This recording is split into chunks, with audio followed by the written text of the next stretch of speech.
अस्सलाम वालेकुम। प्रोग्राम आईना के साथ ताहिर अहमद भट्टी आपकी खिदमत में हाज़िर है।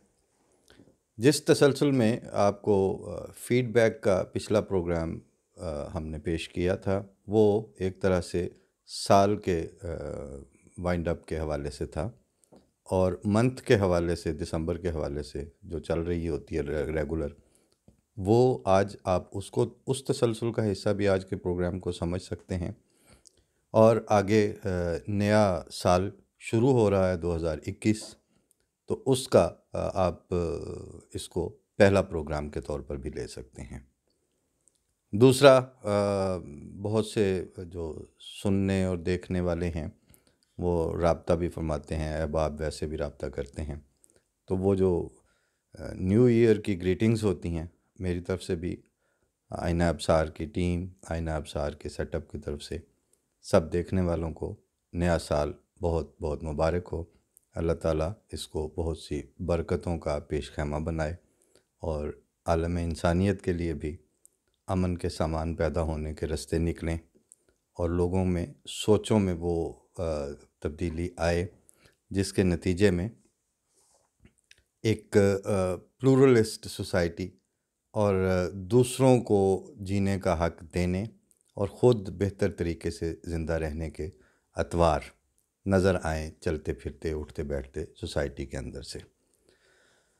हमारी नए साल की मुबारकबाद के बाद अब हम फ़र्दन थोड़ा सा वो मुख्तलिफ़ हवालों से जो प्रोग्रामों की तफसील या उसमें जो कमेंट्स आए होते हैं या लोगों का फ़ीडबैक होता है, एक तो हम इब्तिदा करते हैं पंजाबी प्रोग्राम हुंगारा के हवाले से। हुंगारा हफ़्ते में एक दफ़ा के हिसाब से शुरू किया गया था। उसका दौरानिया इब्तिदा में बहुत कम होता था, 8-10 मिनट का। फिर चूँकि उसमें मौज़ूआत में तनव्वुर आता गया। हमारे जो एक दोस्त हैं पाकिस्तान कस्टम्स के फैज़ अली साहब, जो पंजाबी ज़ुबान के साथ उनको एक ख़ासा मस है और जो जो चीज़ें मिसिंग होती हैं वो उनको उनके रिवाइवल के लिए उनकी बड़ी ख्वाहिश होती है। उसी हवाले से उन्होंने ये इसरार किया कि आप पंजाबी का प्रोग्राम और पंजाबी में कम्युनिकेशन का एक डोल डालें, अल्लाह ताला कामयाब करे। तो अब जब जब वो उनको भी ज़ाहिर है हम वक्तन फ़वक्तन भिजवाते रहते हैं, तो वो जब सुनते होंगे तो यकीनन कभी कभी उनसे रब्ता भी होता है, तो पसंद भी करते हैं, अच्छा भी लगता है। ये बात उनके लिए नई थी कि इब्तिदा में जिस तरह हमने दौड़े और माहिए और ज़रबुल अमसाल और इस तरह की कहावतों के हवाले से बात शुरू की, लेकिन फिर जितने मसाइल आते गए हमने पंजाबी को उन सारे मसाइल पे बात करने का अहल समझा। और वो है, ये नहीं कि हमने समझा, बल्कि हर ज़ुबान में ये इस्तिताअत होती है।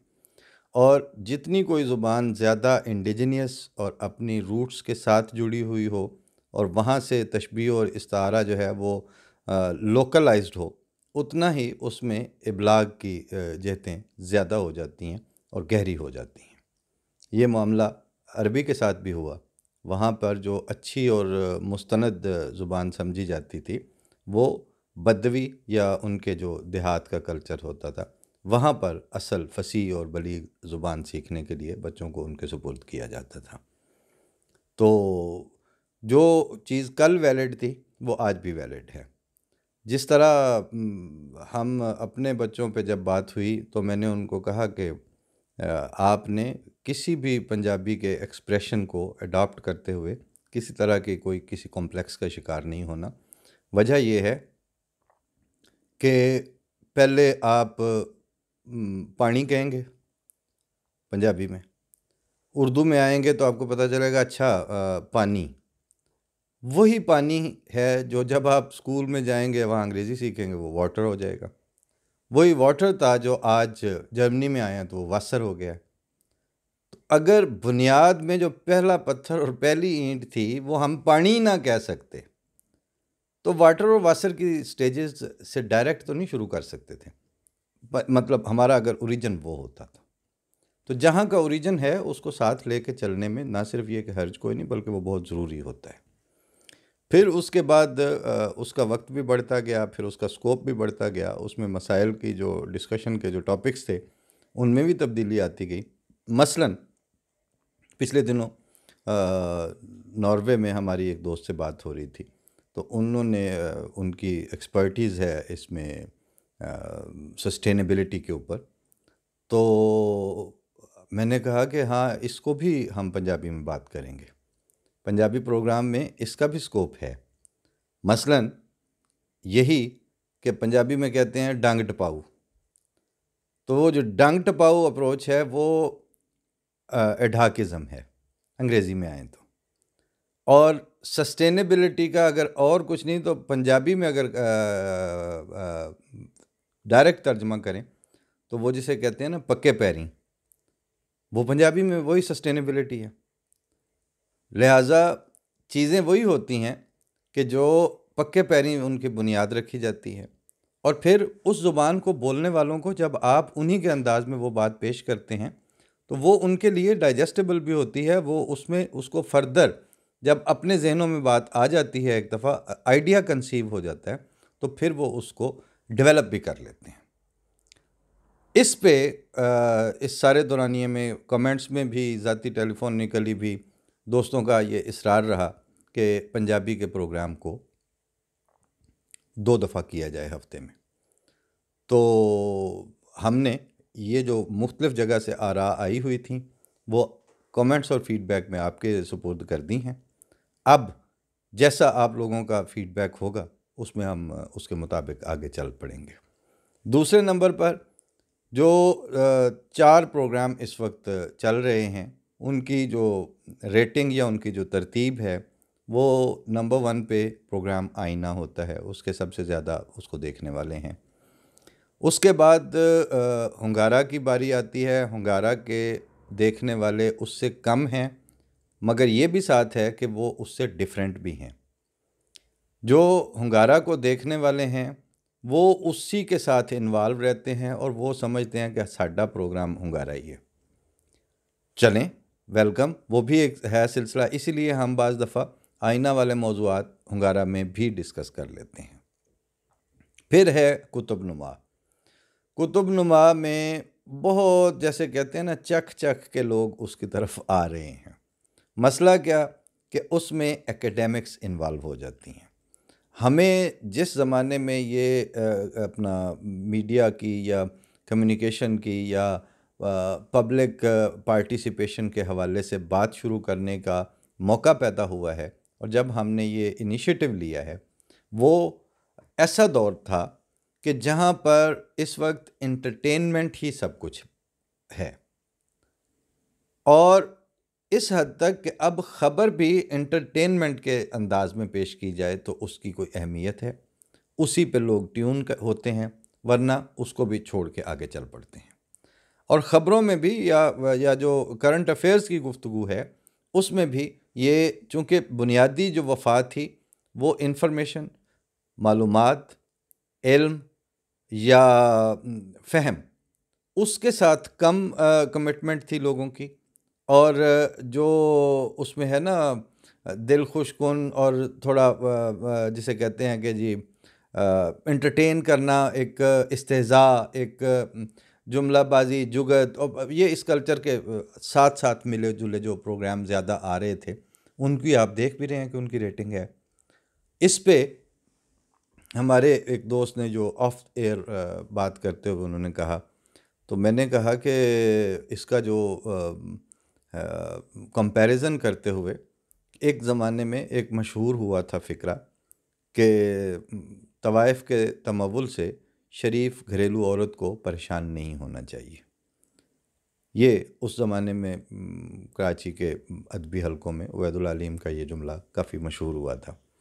तो उस पे बाद में जब कभी बात भी होती थी तो वो कहते थे कि ना तो हमने किसी पे वो कोई उस तरह की चोट की है, लेकिन एक मामले को निथारने के लिए, बात सामने लाने के लिए कि जितना अपना जितने पैसों में एक आम घरदारी रखने वाली खातून अमूमन उस वक्त के हवाले से 10-15 हज़ार में तो वो महीना घर चलाती है, ये उसकी कुल मईशत होती है। ये उसका कुल आउटपुट होता है। उससे ज़्यादा जो है वो दूसरी किस्म के जो हैं उनको तो वो एक एक प्रोग्राम के उससे ज़्यादा मिल जाते हैं, कई गुना ज़्यादा। तो क्या उस फ़र्क की बुनियाद पर वो घरेलू औरत जो है वो किसी एहसास कमतरी का शिकार हो सकती है? हरगिज़ नहीं।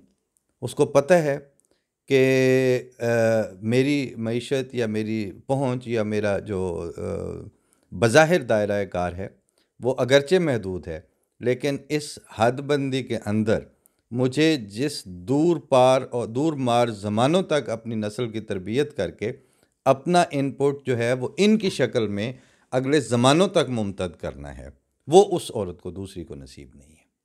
उसकी उस तरह से ज़िम्मेदारी भी नहीं है। वो रात गई बात गई वाली कैफियत में से गुज़र रही है। बिल्कुल इसी तरह से जनाब हमें ठीक है, ये खुशी होती है कि हमारी बात कही हुई सुनी जा रही है, लोग उसको तरफ तवज्जो कर रहे हैं, लेकिन ये बात भी अपनी जगह कायम है कि हमें एज सच कोई गलत फहमी नहीं है कि वो जो मिलियंस और थाउजेंड्स और इस तरह की जो है इतने घंटों में इतनी रेटिंग, इस चक्कर में हम नहीं पढ़ रहे। वजह ये है कि हमारा अपना एतक़ाद पिछली सारी ज़िंदगी ये रहा है कि जब अल्लाह ताला ने किसी चीज़ के बारे में ये फ़ैसला कर लिया हो अपने फ़ज़ल से नवाजने का, तो उसके रास्ते की रोकें वो ख़ुद उसकी मशीयत उठा लेती है। और अगर वहाँ से आप की कोशिशों में कामयाबी अप्रूव्ड और मंजूरी नहीं हासिल कर सकी, तो फिर ज़मीनी कोशिशें हैं वो कहीं कामयाब हुई कहीं नाकाम हुई, उनकी उतनी सी उम्र है। लिहाजा हम तो इस यकीन और इस एतक़ाद के साथ आगे बढ़ने की कोशिश कर रहे हैं कि ये मुकालमा, ये डायलॉग, इस डायलॉग की एथिक्स, इसके एटिकेट्स, ये हम आइंदा थोड़े लोग भी हों तो वो उनके ज़रिए ये एक प्लेटफॉर्म बनता जाएगा। ये एक तर्ज़ गुफ्तगू और एक तर्ज़ है जो ईजाद हो रही है और वो कायम हो रही है। बाकी इसके लिए टाइम भी लगेगा, इसको ज़माने भी दरकार होंगे, और जब वक्त लगेगा तो फिर उसके आगे ज़मानों में इसकी पेनिट्रेशन भी हो जाएगी। इसी वजह से सिर्फ बोलना, अगर उसके साथ पढ़ना और लिखना, सोचना और गौर करना शामिल ना हो, और तबीयतों में बोलने और सुनने दोनों तरफ एक तरह का ठहराव मौजूद नहीं हो, एक तरह का तहम्मुल और एक तरह की बुर्दबारी ना हो, तो फिर ये बात उस हद तक कायम नहीं हो सकती, क़याम और करार नहीं पकड़ सकती। उसी मकसद के लिए हमने साथ इंतखाब किया होता है, क्योंकि वो बाज़ दफ़ा ऑटोबायोग्राफीज़ की सूरत में होता है, बाज़ तारीख़ी माख़ज़ से चीज़ें आती हैं, बाज़ दफ़ा ख़ुद लिखी हुई कोई चीज़ बहुत अच्छी सामने आ जाती है, वो भी पेश की जा सकती है। फिर ये 6-7 महीने ज़्यादा अरसा दोस्तों के साथ ये गुफ्तगू करते भी जो हमारे अहमदी नहीं थे, लेकिन उनको ये कहा कि भाई बात ये है कि हम अहमदी हैं, इसमें कोई ढकी छुपी बात नहीं है। लेकिन आपको मैं फैज़ अहमद फैज़ का शेर सुनाऊँ आपको, फिर भी आप उसको भी कहेंगे ये भी शेर भी अहमदी हो गए। आपके साथ मैं तजियाती गुफ्तगू करूँ तो आप सिर्फ मेरे अहमदी होने की बुनियाद पर उसको उस सांचे पे कस के फिर फैसला करेंगे। तो ये जो टेढ़ है ये आपकी थी, मेरी नहीं थी। क्यों? कि आप भी कुछ ना कुछ थे। तो मैंने जब आपके मुंह से बातें सुनी तो मैंने तो कभी आपको नहीं कहा कि आप शिया होते हैं या आप सुन्नी होते हैं या आप ईसाई हैं या आप यहूदी हैं या जो कुछ भी आप हों, सिख हैं या हिंदू हैं। इल्म और मुकालमे के अपने ज़ाती मज़हब नहीं होते, वो एक फ़ज़ा होती है। उस फ़ज़ा में उसको आगे बढ़ना होता है और वो फ़ज़ा ख़ुद अपने प्लस माइनस से साथ लेके आती है। आप बात करते चले जाएं, उसके अंदर दमख़म होगा, उसमें जरसूमा हयात होंगे, वो ज़िंदा रहने की सलाहियत अपने अंदर रखती होगी। वो आपके जैसे वो फ़ारसी में कहते हैं कि जो सुखन दिल से पैदा होता है वो सीधा जाके दिल पे जागुज़ी होता है, वहाँ असर करता है। तो ये उसूल जो सारी दुनिया के लिए वैलिड थे, किसी जगह जो ही एक बंदा आके अहमदी होता है उस वक्त आप कहते हैं वहाँ पे वो सारे उसूल जो हैं वो मसख या फसख हो गए। ऐसा चूँकि होता नहीं है, ये एक जनरल तासुब की बुनियाद पर था और वो तासुब ऐसा नहीं था कि आप में ज़रूरी है कि कुट कुट के कुट कठ मुलायत भरी हो तो तब आप मुतासब होंगे। आप एक जनरल रवैया उस तरह का हो चुका होता है, उसकी बुनियाद पर भी ऐसा हो जाता है। लिहाजा ये सिलसिला चलता रहा, आप लोग देखते रहे।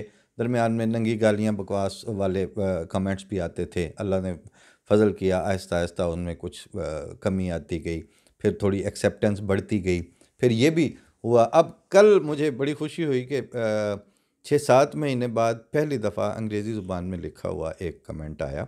किसी साहब ने ये लिखा हुआ था, उनका वो नाम तो उसमें नहीं था, लेकिन वो EXY इस तरह करके कोई एब्रीविएशन में ही उन्होंने अपना उनका यूट्यूब का मेंबरशिप का नाम था। लेकिन उन्होंने अंग्रेज़ी ज़ुबान में ये लिखा कि आप जो कादियानियों के साथ पाकिस्तान बहुत अच्छा सलूक कर रहा है, रियासत का सलूक बहुत अच्छा है। आप बाहर बैठकर उसको उसके अच्छे सलूक का शुक्रिया अदा करें, ना सिर्फ, बल्कि आप कह रहे हैं कि जी वो उनके ख़िलाफ़, गोया उनके ख्याल में था कि हम उनके ख़िलाफ़ बात कर रहे हैं। और फिर उस पे उन्होंने मज़ीद भी ये कहा कि आपको पता है कि जो कादियानियों के मुक़द्दस मकामात हैं और रब्वा है वो पाकिस्तान में है, और वो सारा कुछ जो है वो हमारी मेहरबानी है कि वो सारा कुछ सलामत है, और अहमदी और यानी कादियानी जो पाकिस्तान में है वो भी हमारी मेहरबानी है कि वो वहाँ पे अमन से रह रहे हैं। लिहाजा आप इस तरह की बातें ना किया करें। और एक तरह से मतलब ज़ुबान महज़्ज़ब रखते हुए, गाली बकवास के बगैर उन्होंने खिलाफ वाक़या बात की, लेकिन की कम अज़ कम तहज़ीब के साथ।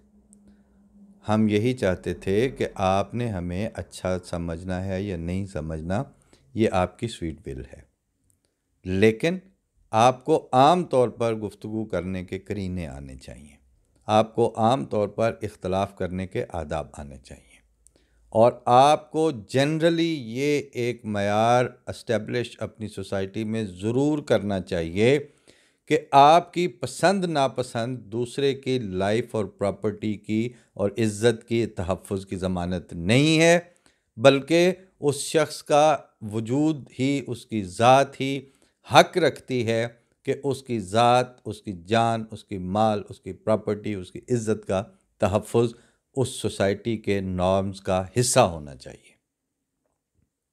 बदकिस्मती से ऐसा नहीं रहा। बदकिस्मती से आपको ये तालीमात नहीं दी गईं।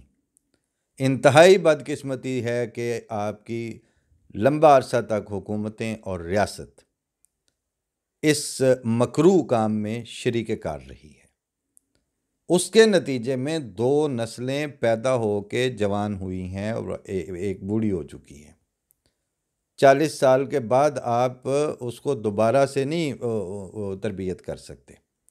आप उन तर्ज हाय अमल के साथ अब बूढ़े हो चुके हैं, एक नस्ल पहले वाली जो थी।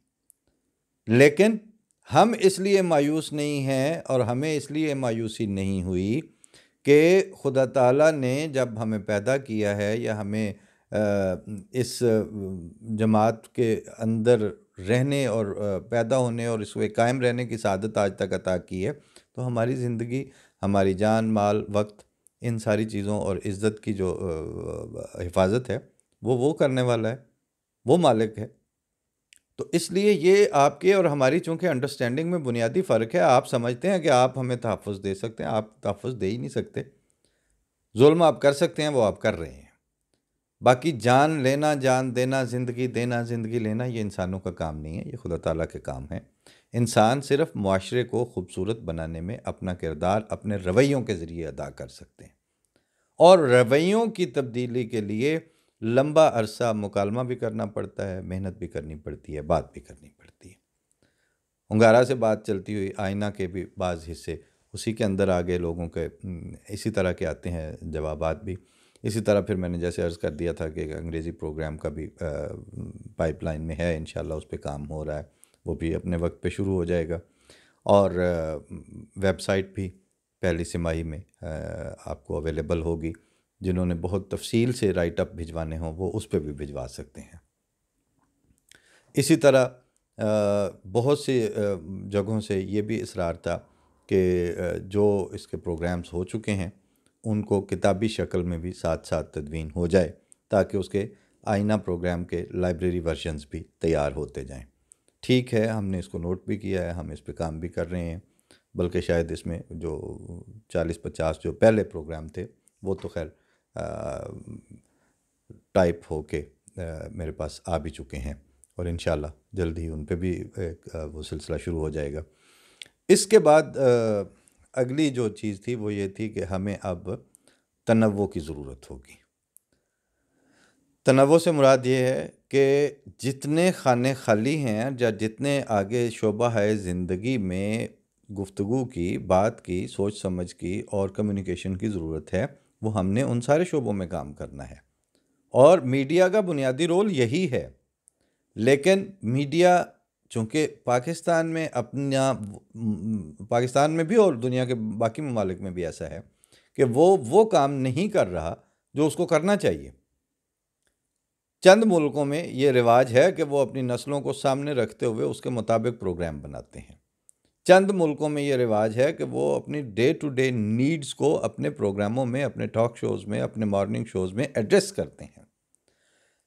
मैं आगे जो सोशल इश्यूज़ के ऊपर है उनमें मैं तफसील से बात करूँगा, लेकिन ये बात तो बहरहाल तय है कि सिर्फ ट्रैफिक के लाइसेंस का जो सिस्टम है, अब अगर पाकिस्तान को मीडिया यानी सेंसिटाइज्ड ही नहीं है कि किन टॉक शोज़ में बैठ के अपने बच्चों को आपने ये बताना है कि एक शहर में अगर 50,000 कारें चल रही हैं और 50,000 ड्राइवरों को ये सेंस नहीं है कि हमने जगह जगह हार्न के ऊपर ही उंगली रखी हुई है, तो वो जो शोर आप पैदा करके एनवायरनमेंट को बर्बाद कर रहे हैं, उसके जवाब में कितने टॉक शोज़ हैं जो आपको आपके कानों में साथ साथ उंडेल रहे हैं ये बात कि भाई उन 50,000 में से अगर 25,000 आदमी बिला ज़रूरत हार्न से अपना हाथ हटा ले तो शोर अचानक आधा रह जाएगा, और फिर आहिस्ता आहिस्ता अगर सब में ये शऊर आता जाएगा तो फिर जो बिला वजह और बिला ज़रूरत और जगह जगह हार्न दबाने वाला होगा, वो बाज़ सूरतों में 2 किलोमीटर की लंबी कारों की लाइन में शायद 5 आदमी हों, और उन 5 आदमियों को लोग इस तरह मुंह भर के और आंखें फाड़ के देखेंगे कि उनको भी शर्म आएगी कि हम क्या हरकत कर रहे हैं।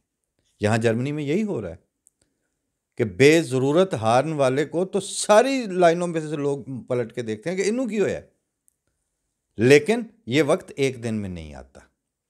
इसी तरह मतलब फिर चूँकि आज का प्योर सिर्फ फीडबैक्स और कमेंट्स तक महदूद रहना था, वरना यहाँ पूरे यानी आप देखें कि कोई ऐसी जगह है पाकिस्तान में जहाँ पर उन्होंने एक छोटा सा सिर्फ सीखने के लिए पार्क टाइप बनाया हुआ हो, जिसके अंदर वो सारे इशारे, वो सारे ज़ेब्रा क्रॉसिंग्स, और जाहिर है आप इस सारी चीज़ों को अय्याशी समझते हैं, और इन इश्यूज़ के ऊपर मीडिया को कौन इश्तिहार देगा?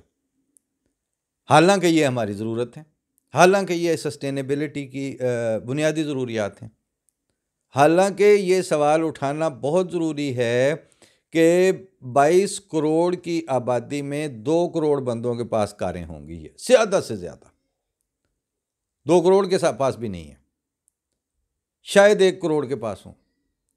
वो जो 20-21 करोड़ आदमी है वो कार के बगैर है, और फुटपाथ वहाँ उस तरह अवेलेबल नहीं है। आप उसकी ऑरेंज ट्रेनों की और वो बात करते हैं, उन मोटरवेज़ की, उनके साथ जुड़ी हुई चीज़ें आपने एस्टेब्लिश की हैं, क्यों नहीं की हैं, और कर भी नहीं सकेंगे, इसलिए कि कौमी सतह पर आपको उन लाइनों पे चढ़ाया ही नहीं जाता।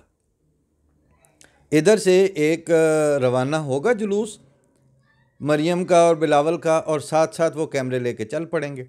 हम अब ये हो गया, अच्छा फिर अब तो आज तो वो बात कह दी बिलावल ने, इस तरह करके वो सुर्खियां लगती हैं। इन सुर्खियों पे जिन और इन हेडलाइंस के ऊपर जिन समातों को आपने ट्यून किया है, आप कैसे सोच सकते हैं कि वो किसी दिन सेंसिबल गुफ्तगू या सचमुच के इश्यूज़ के ऊपर बहुत टाइम लगेगा। मगर मसला ये है कि हम उनको कॉपी नहीं कर सकते, और ना ही हम उनके अंदाज़ को इख्तियार कर सकते हैं। बिल्कुल आखिर पे मैं वो रेडियो पाकिस्तान में जब हम थे FM जो इस्लामाबाद से था, तो FM 101 पे वो भी चूँकि उसी के अंदर था, तो स्टेशन डायरेक्टर हमारी एक आई, उन्होंने प्रोग्राम उनके कमरे में होता है, वो साथ रख के सुन रही होती हैं, तो वो सुनते सुनते जब मैं गाना चला के माइक ऑफ एयर हुआ तो वो कमरे में आई मेरे स्टूडियो में, तो कहती हैं आप बात तो बहुत अच्छी कर रहे थे, पर मैं ये कहना चाह रही हूँ, तो ये FM है, इस पे ज़रा। मैंने कहा मैडम क्या ज़रा? कहते जी इसमें ज़रा वो आपको पता है ना जैसे FM पे बात करते हैं। मैं कहा जी मुझे पता तो है, पर मैं करूँगा नहीं। क्या मतलब? मैंने कहा ये तो मुमकिन है कि मैं यहाँ जॉब करते करते थोड़ा बहुत ज़ुबानो बयान में अपनी शाइस्तगी या अपना वक़ार जो मुझे अल्लाह ताला की तरफ से नसीब है वो तो मैं इसमें डाल सकता हूँ, लेकिन उनको कॉपी करते करते मैं अपना लहजा बेवकार नहीं कर सकता। उछल उछल के अब ये काम मुझसे आप ना तवक्को रखें। मैंने तो इसी तरह करना है। आपने ये प्रोग्राम मेरे पास रहने देना है तो रहने दें, बदलना है तो मुझे किसी और प्रोग्राम में डाल दें। तो खैर मुंह बना के चली गई। खैर वो ज़्यादा अरसा फिर रही भी नहीं, 2-3 हफ्ते के लिए थी वो, स्टेशन डायरेक्टर भी ना रहीं। लेकिन बात वही है कि एक इदारा था रेडियो पाकिस्तान कि जो आपके तलफ़्फ़ुज़ के ऊपर गिरफ्त करता था, जो आपके इमला के ऊपर गिरफ्त करता था, हिज्जे सिखाता था, वो लहजे को पकड़ता था, वो चीखती हुई आवाज़ कबूल नहीं करता था। अब तो उसमें भी आहिस्ता आहिस्ता दरारें पड़नी शुरू हो गई हैं। बाकी तो वो एक बहुत ही सीनियर दोस्त हमारे, उन्होंने लिखा कि मज़बूत इक़दाम, और मज़बूत उन्होंने ज़ोए के साथ लिखा हुआ था। तो फ़ज़ा ये हो तो दिलों में नज़ाकतें कैसी। जिस वक्त मज़बूत ज़ोए के साथ लिखा जाएगा उस वक्त हमें रोज़ाना, माहाना, हर और सालाना बुनियादों पर अपनी डायरेक्शंस आपके साथ डिस्कस करनी पड़ेंगी, और हमें इसके ज़रिए एक रिवाज को इस्टेब्लिश करना है। अल्लाह ताला तौफ़ीक दे कि हम ये कर सकें। अपनी दुआओं में याद रखिए। अल्लाह ताला आपके लिए नया साल बहुत बाबरकत करे। फ़ी अमानिल्लाह। अस्सलामु अलैकुम व रहमतुल्लाह।